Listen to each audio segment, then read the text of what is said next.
A very good afternoon to all our dear viewers. I bring greetings from the GETI family and accord you all a very warm welcome to our live talk show conducted by the Global Education and Training Institute on the topic Innovative Assessments. I expect to pass through life but once. If therefore there be any kindness I can show, or any good thing I can do to any fellow being, let me do it now, and not defer it or neglect it, as I shall not pass this way again. I quoted William Penn, and to add on, for GETI, I would like to say, the future belongs to those who believe in the beauty of their dreams. Dear viewers, under the aegis of Disruptive Education Movement, today in this series of D-Talks, we are honored to have with us Miss Lucy Chamba, our esteemed guest speaker this afternoon. She is a speaker of great eminence in the field of education, and we can surely look forward ahead to a very engaging session with her. But before I move on, dear viewers, I accord you a very warm welcome once again to this live session as a part of GETI's Global Disruptive Education Movement under the unmatched mentorship of our deeply revered Dr. Sunita Gandhi, who has not only conceptualized and founded it, but is tirelessly committed in bringing about a revolutionary transformation in education, be it through teachers' trainings that GETI provides, or to in-service and pre-service trainings so that the teachers themselves can spearhead this disruptive movement, or a reformist curriculum of the literacy campaign, which is spreading its wings, reaching far and wide, making its presence felt as a people's movement. No matter what, dear viewers, we strive to disrupt education, that too positively.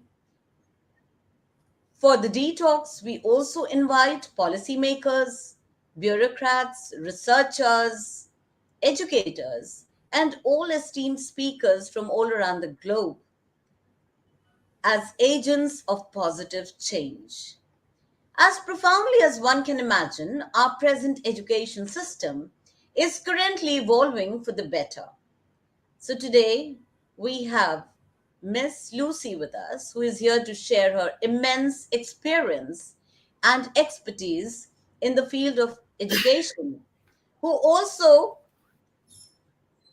happens to agree with the principles of Getty's disruptive movement, emphasizing on the need to break the shackles of the established models of the education system and to improve the prevailing one in the present scenario.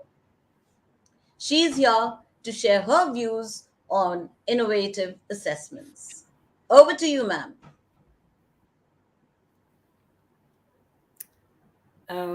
Good afternoon or good morning, viewers, depending on your location. My name, as has been said, is Lucy Chamba. I'm an educationist by profession, holding about 15 years of education experience as a teacher and also as a lecturer. And so education is my business, and I hold some of my experience is also in assessment. So today, on the principles of GETI, right, which I really believe are relevant to us in the 21st century.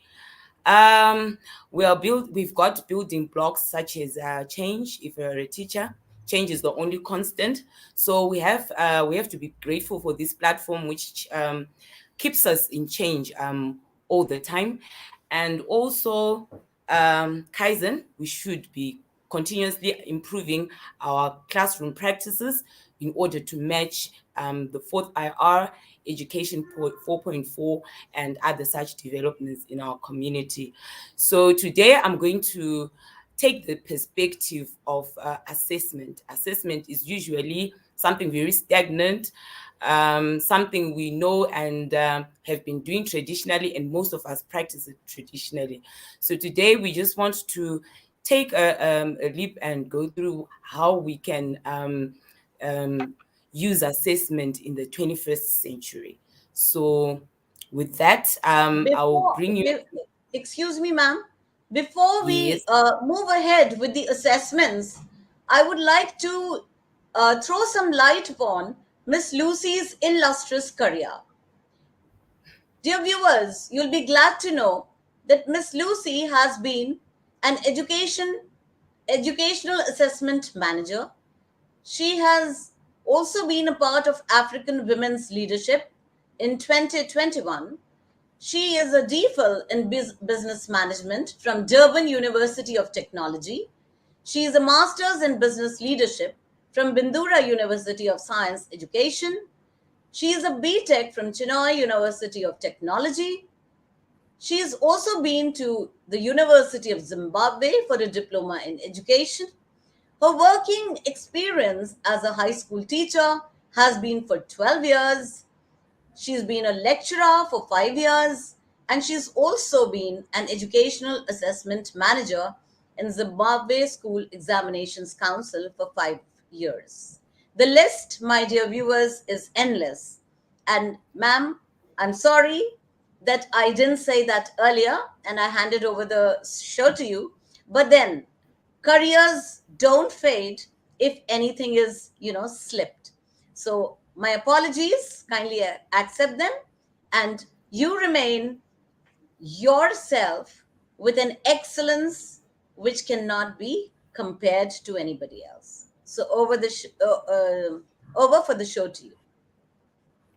Thank you, Madam Joya. No, it's all right. Once a teacher, always a teacher. So I think the bottom line is that apart from all these other achievements, today I speak as a teacher because that is my grounding. Okay, so I'm talking about assessment, right? And the first thing we're going to look at is what is assessment. When we're looking at assessment, it is synonymous with a number of things. We have appraisal or judgment. Most of us think of testing.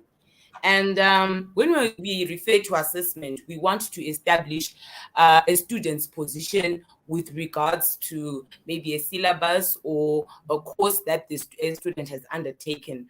So in that regard, then assessment has got two functions. It is an accounting tool for educators or stakeholders, parents. We want to find out what our children have learned and how they have performed.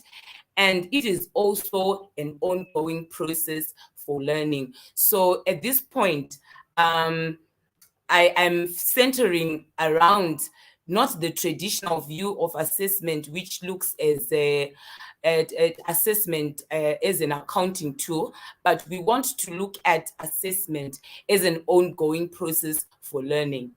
Then the types of assessment, we have assessment of learning. That is the assessment that most of us are privy to, given tests, end of year exams, which we give at the end of a learning instruction, a term, a semester, to determine at what point our students are vis-a-vis the curriculum. And we also have assessment as learning. This is a relatively unique dimension of assessment where we say students give themselves feedback on what they have learned. They evaluate themselves, and we look at assessment for learning. And this is the formative part of assessment, where we are checking the level of understanding of our students.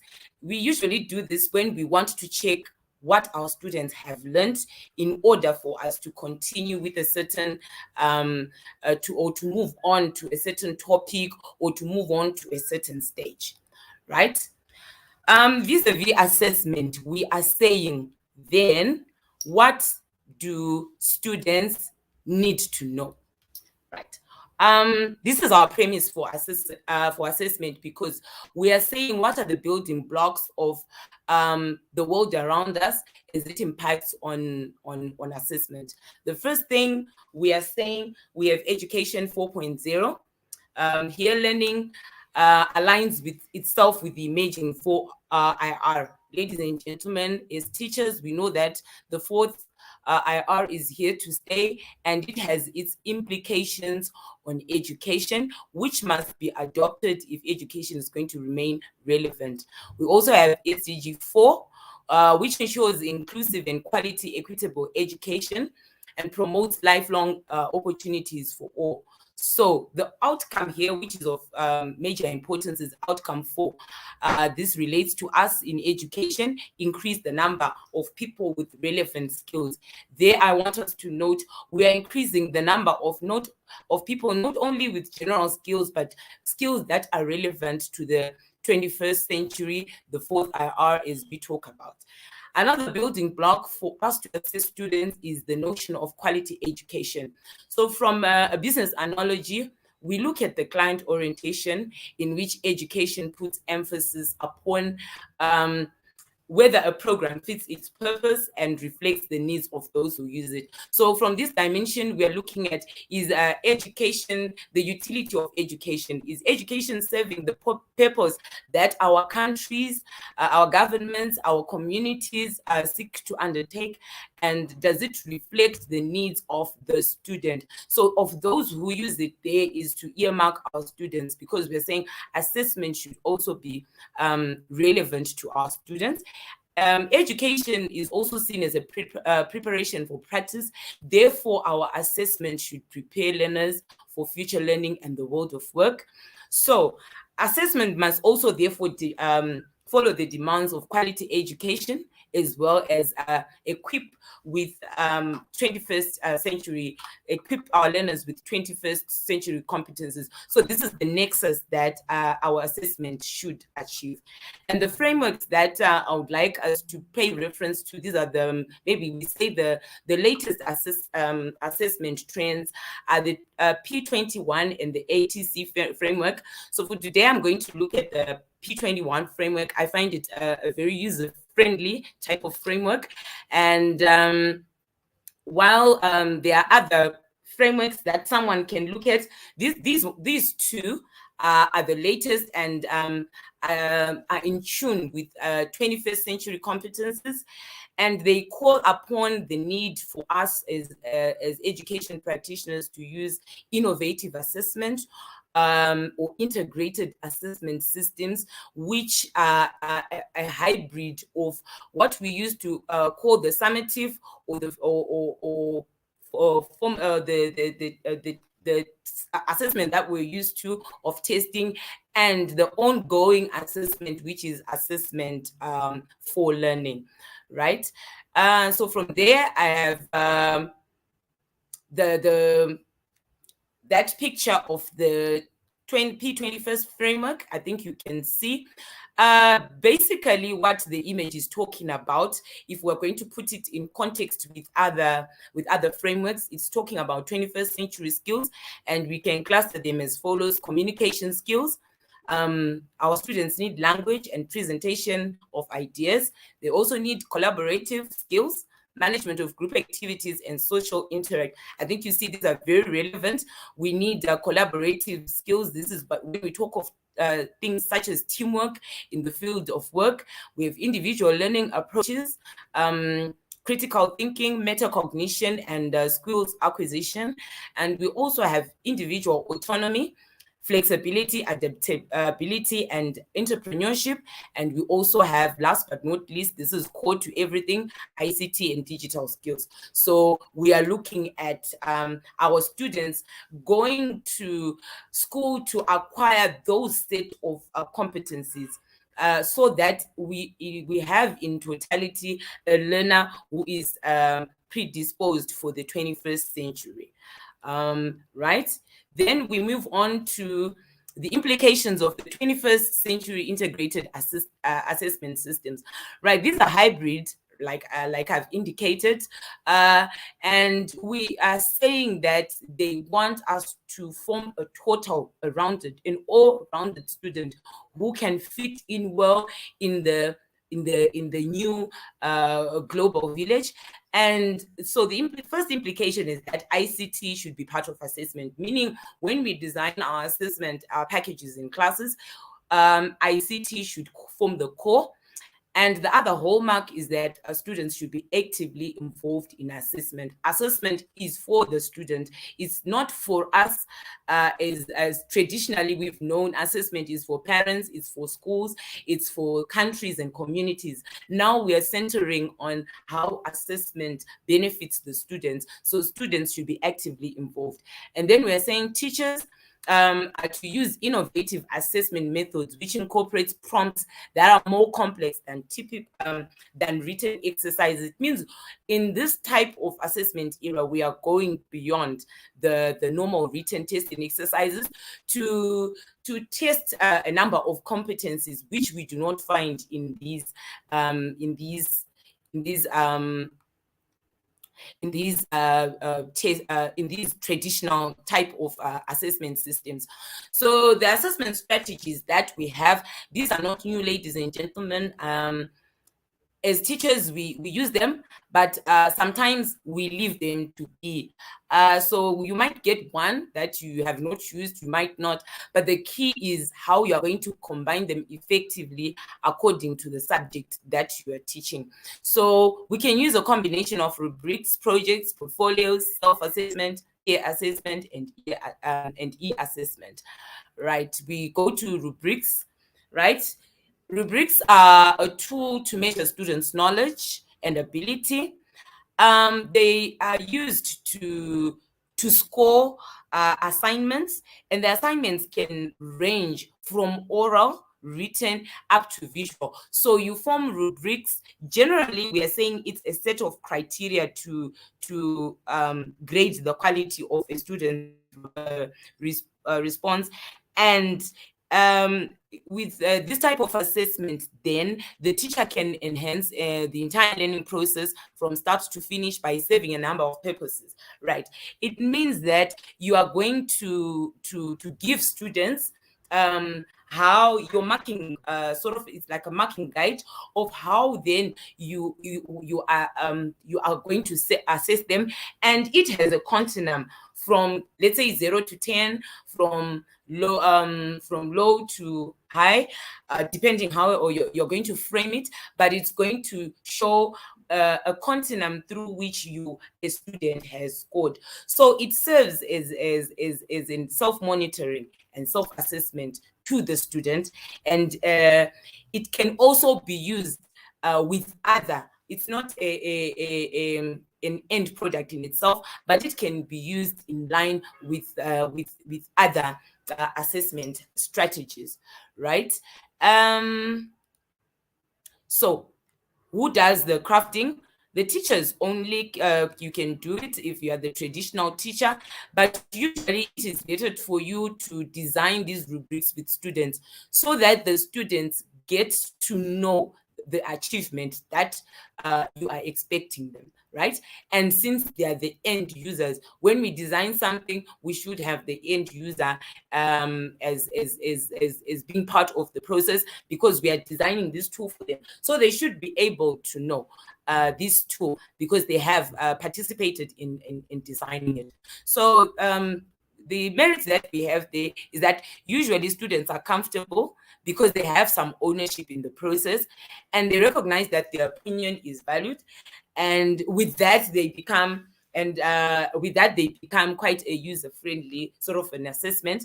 And also we are looking at metacognition, and we are which leads to more self-directed learning, right? And we see that it means constantly, as students refer to this rubric, they go through a self-assessment of some sort, right?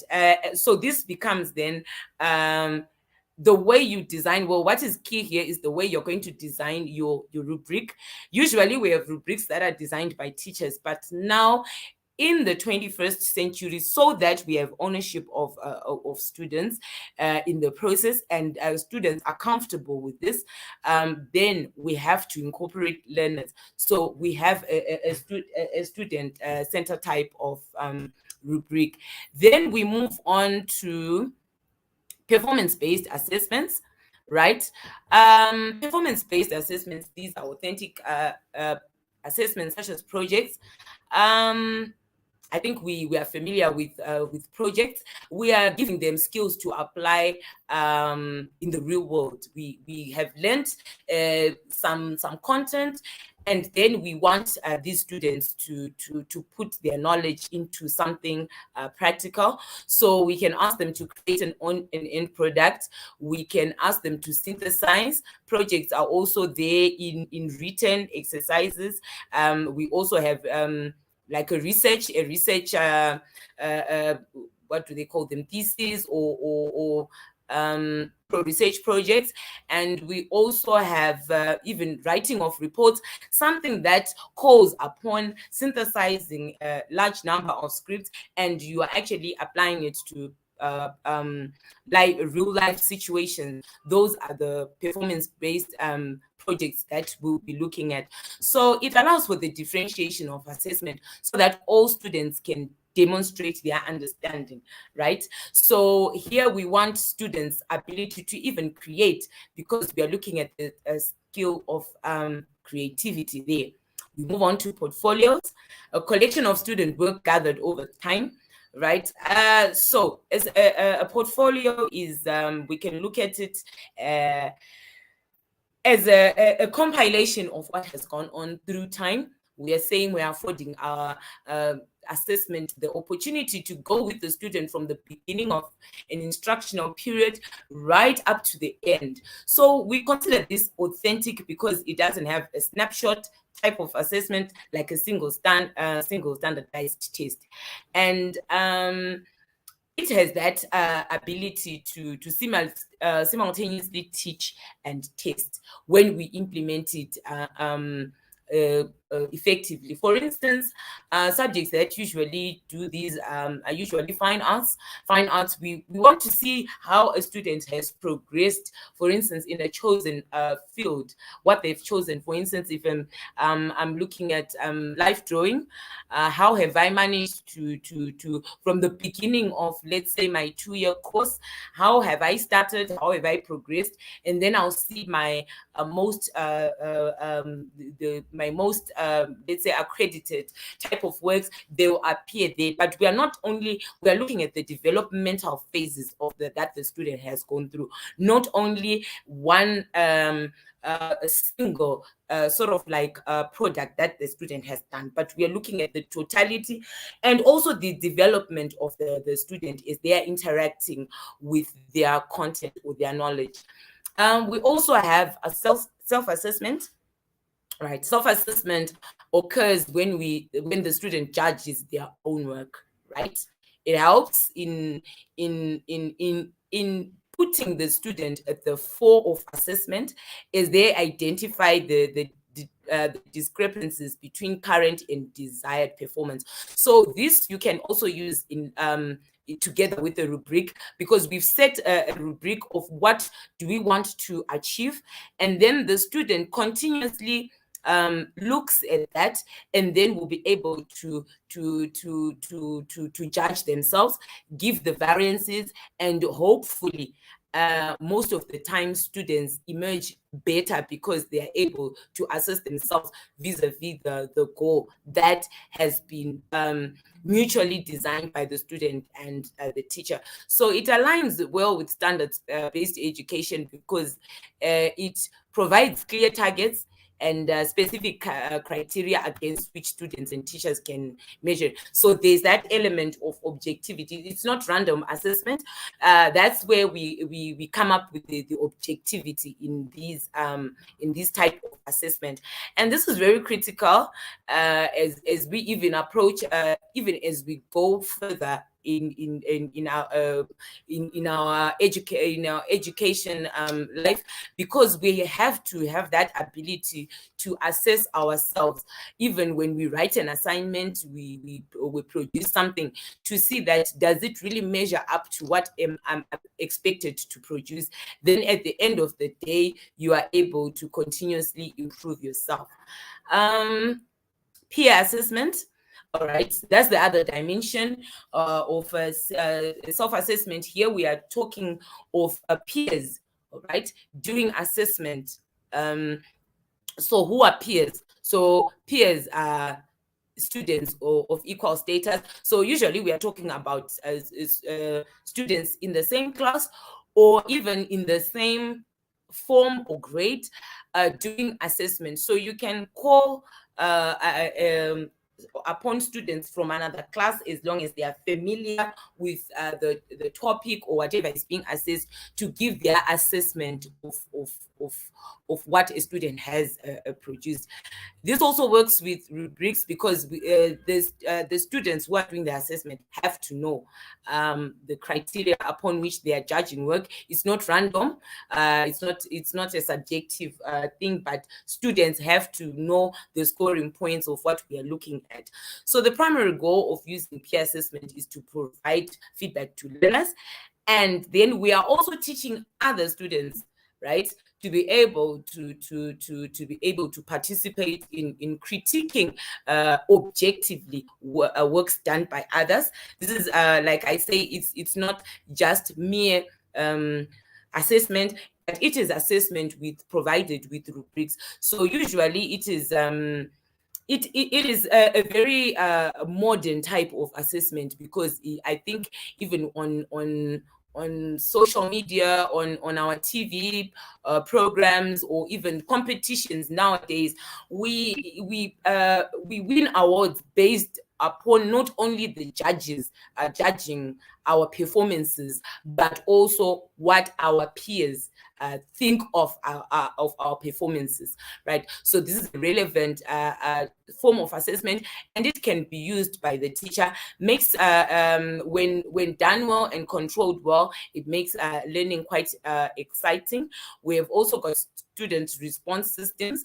Well, these are incorporating technology, audience response systems, where we are saying it works by a teacher asking questions, like they want to judge a certain exercise, or they want to know student readiness, and then they give students something to click on. The teacher displays whatever their questions on a TV or on a board, and students are responding to those questions in real time. So a teacher gets information on what they've taught. For instance, if you come to the end of the lesson and I want to find out, really did these students understand, I can put those response systems to actually find out from my lesson today or from my lesson yesterday, what did students understand and what did they not.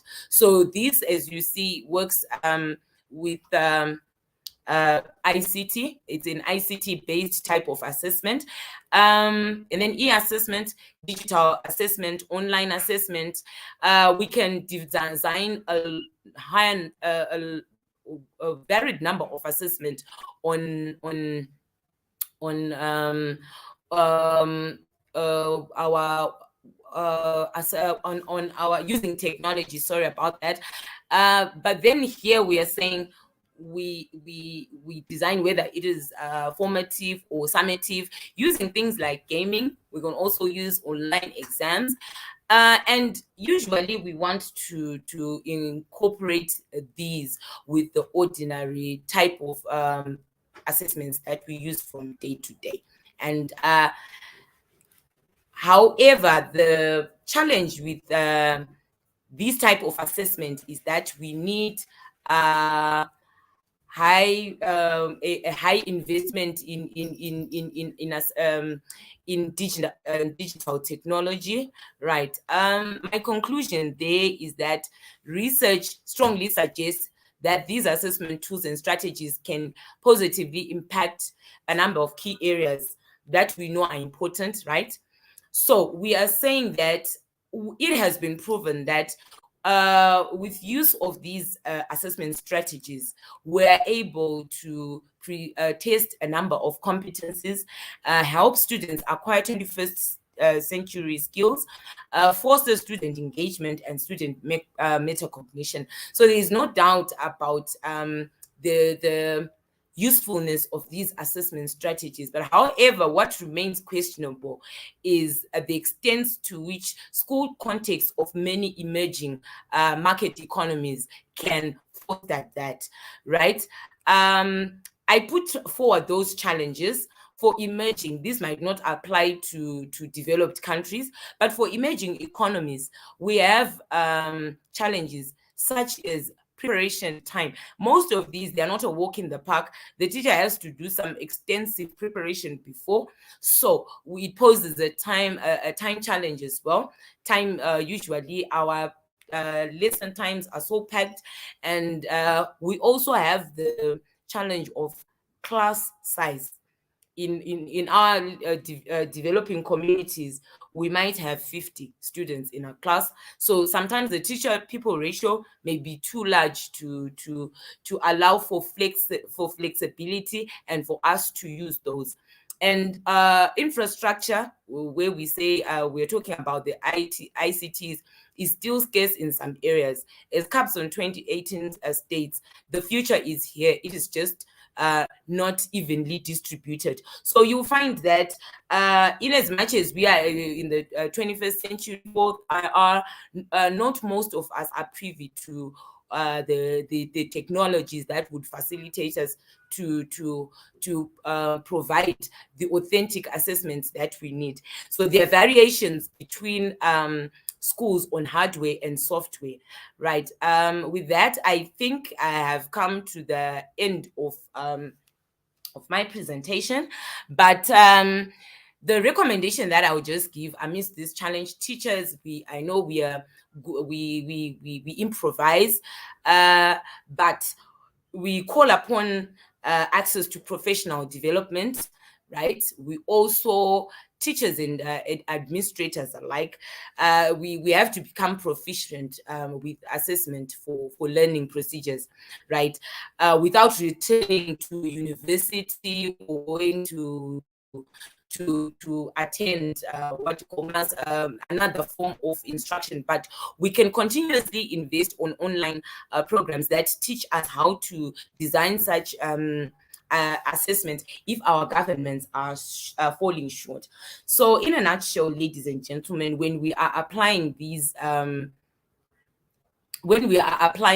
assessment strategies, we should then be able to answer questions like why are these assessment strategies needed? And we should also border around the functionality of the assessment strategies that we are using. And we also have to look at one of the tenets of assessment, and that assessment has to be fair. It has to be valid. So for us to have fair type of assessments, we should include our students every step of the way and ensure that they are aware of what is transpiring. And with that, ladies and gentlemen, I come to the end of my presentation. Thank you.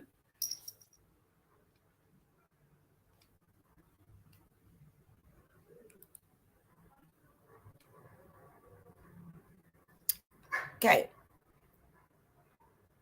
so I'm done. At this time, I Thank can you ask so the much. question. Thank you so I can much. ask. That was Oh, Miss Lucy for us, all the way from Zimbabwe. And ma'am's explanation was down to earth, very relatable, and very relevant in the present scenario. We can't deny the fact that assessments are critical to the educational process. Without them, teachers would never know when to move on to the next subject or how to understand the students' weaknesses and their strengths.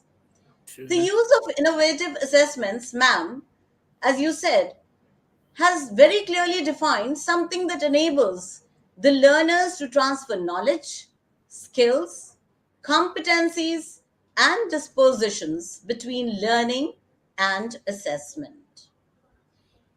And we also would agree that assessments are said to be today's means of modifying tomorrow's instructions. On a lighter note, Paul Black said, and I quote him, "When the cook tastes the soup, that's formative assessment. And when the customer tastes the soup, that's summative assessment." Unquote. I think, ma'am, you would be able to connect with Mr. Paul Blake and his thoughts. And Yes. assessments, I think, should not create any hitches or fear in a child's mind. Right, ma'am? You also mentioned that they build up some very important skills like collaboration, problem solving, critical thinking. And these skills are very, very important in today's scenario. Now, there are some questions, ma'am, if you would like to take. So, we'll be very honored if you throw some light upon. My first question is, how will students use the assessments to verify their self assessment process and monitor their progress towards the targets or goals that they have set for themselves? Would you like me to repeat the question? Okay, you can repeat it. It's fine. Yes. How will the students use this process of assessments to verify their self assessment and monitor their progress towards the objectives that they have set and goals they have set for themselves? Okay. All right. The student works with a number of aids. First of all, the objectives that the teacher uh, has set for that uh, learning, whether it's a topic or maybe a series of topics. What objectives? What should they know at the end of the a learning course? For instance, if I want to learn on pricing strategies, right? What do I want to know on pricing strategies? The types of pricing strategies, when they are used, the advantages and the disadvantages. So those objectives, right? Those are the objectives, let's say, of the syllabus. Then the teacher will give you an assignment, right? The assignment with its marking guide or a rubric. Most of the time, it's not generally a marking guide, but it's a rubric to say if you score one out of if when you score 1 out of 10 in this assessment, you will have done X, Y, and Z. If you for you to score 5 out of 10, you will have done this, that, and that. For you to score 8 to 10, in the range of 8 to 10, you should have achieved this, this, and that. So it means that rubrics set a clear continuum for where you are supposed to end. So, for instance, if I'm going to ask you to choose study a market, choose the pricing strategies that you are going to use for introducing a project, then you should know that if you only study a market and you don't recommend a pricing strategy, you obtain so many marks. So the student, by then writing their assignment, will go and be checking vis-a-vis the rubric to see what they have written. So when they come to that level where they've seen that, okay, I think my work covers on a continuum 1, 2, 3 things, then they are able to self-assess themselves.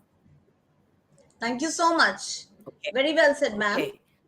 Another question, if you could take it from us, ma'am, we'll Yes. be honored. Okay. It's Do fine. you think the students have a role in designing of the assessments? And if you feel that, then what role will the students play in the designing of the assessments or the process of the assessments?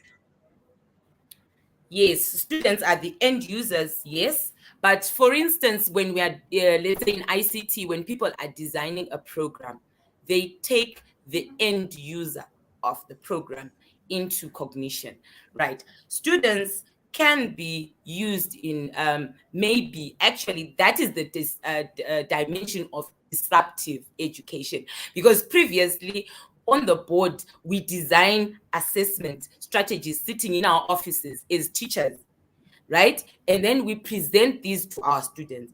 So if we keep practicing that, we are still in the traditional mode. Now, we're living in the information age. The implication of that is that information has to be in abundance. You should know what is like expected of you. For instance, if you are going to work, what is expected of you? When you are expected to teach, you are expected to mark, to record as a teacher. So in like manner, when we design assessment for students, we should be able to let them know, I'm giving you an assignment. It's unless it's even a summative, but we tell them these are the expectations that we look forward to, right? For instance, in the rubric that I was talking about, which forms core of all assessments. You call upon students and you'll be asking them, okay, even at the teacher, I think as teachers, we ask generally stuff that we know. We've got answers already, but we're asking students. So you have, let's say, designed your own template, and then you put forward the template to say, okay, what do you think someone who scores in the ranges of 0 to 5 out of 20, what aspects of their work is missing? And then from then on, then you fill in the gaps with them until you really come to the end to say, okay, what do we call a masterpiece or the excellent type of work? What will have someone done? Then they'll give you the pointers. You write them down, even if at the back of your head you know what you are expecting, and then you can add on. So by doing that, we have this ownership. The students feel it's not like a teacher given something. They have participated in forming that, and then at the end of the day, when they use it, it's at their fingertips. They know what they are expected. Just like if you're a teacher, you know, I'm expected to give so many exercises in a week. So when you see yourself giving 3 out of 4 exercises, definitely you won't score yourself at 100%. I hope I've made myself clear. Okay. Absolutely, ma'am. Absolutely Yes. taken. And Yes. one last question. Okay. How can students how can students use the innovative assessment as a learning tool? And the teachers, how can they use it as a supporting tool? Okay. As a Thank you learning so much. tool, yes. To say students use innovative assessments, well, they're varied depending on what they have been given. For instance, if it's a group, or even a group assignment, or a peer assignment, we are taking the comments or the feedback that we get to enable us to change or to correct our performance. What feedback? If, for instance, it was a peer assessment, people have critiqued my work and they've told me where I fall short, then that gives me the platform to be changing. When a teacher gives you prompts or asks you about what you have meant to achieve, then you will see where you fall short. But for teachers, they can use it as a supportive. You use formative assessment tools to support your learning, because we are saying that they help you judge. They help you judge before you issue the final, right? Before we come to the end, because we know that after all has been said, in our education system, there will come the point where we want to assess, where we want final assessment. So we are using these assessment strategies in order for us to come wholly at a student who has now acquired the competencies that we need. Yeah. Thank you so much, ma'am. Yes. What I gauge from your talk is that what we need to do in the present times is conceive, believe, and achieve. And if your mind can conceive and your heart believes it, I think then you can surely achieve it. A deeper understanding can definitely lead to positive interaction through assessments between a teacher and the learner, with a better collaboration and a truly well built critical thinking. So, navigating emerging technologies in today's scenario is something that most students do. And as professionally as teachers can do it, they have done it online too. So, I think we all are going to definitely benefit from this talk of yours, ma'am. And I thank our viewers who have been there this with us this afternoon and have definitely benefited and have carried away some wonderful takeaways with them. I also thank our viewers who are eventually going to see the presentation and will definitely appreciate Miss Lucy's strategies, which we have tried to delve deeply in it. And it has definitely been an engaging and thought provoking session, ma'am. So, once again, thank you for very graciously consenting to be our guest this afternoon. We shall look forward to your being with us another day, another time, same platform with another thought provoking topic. Thank you so much, ma'am. We were honored to have you with us this afternoon. Thank you so much. Thank you, madam. It's all my the pleasure was all mine. Looking forward to another interaction. Thank you. Thank you so much, ma'am. Thank you. Okay.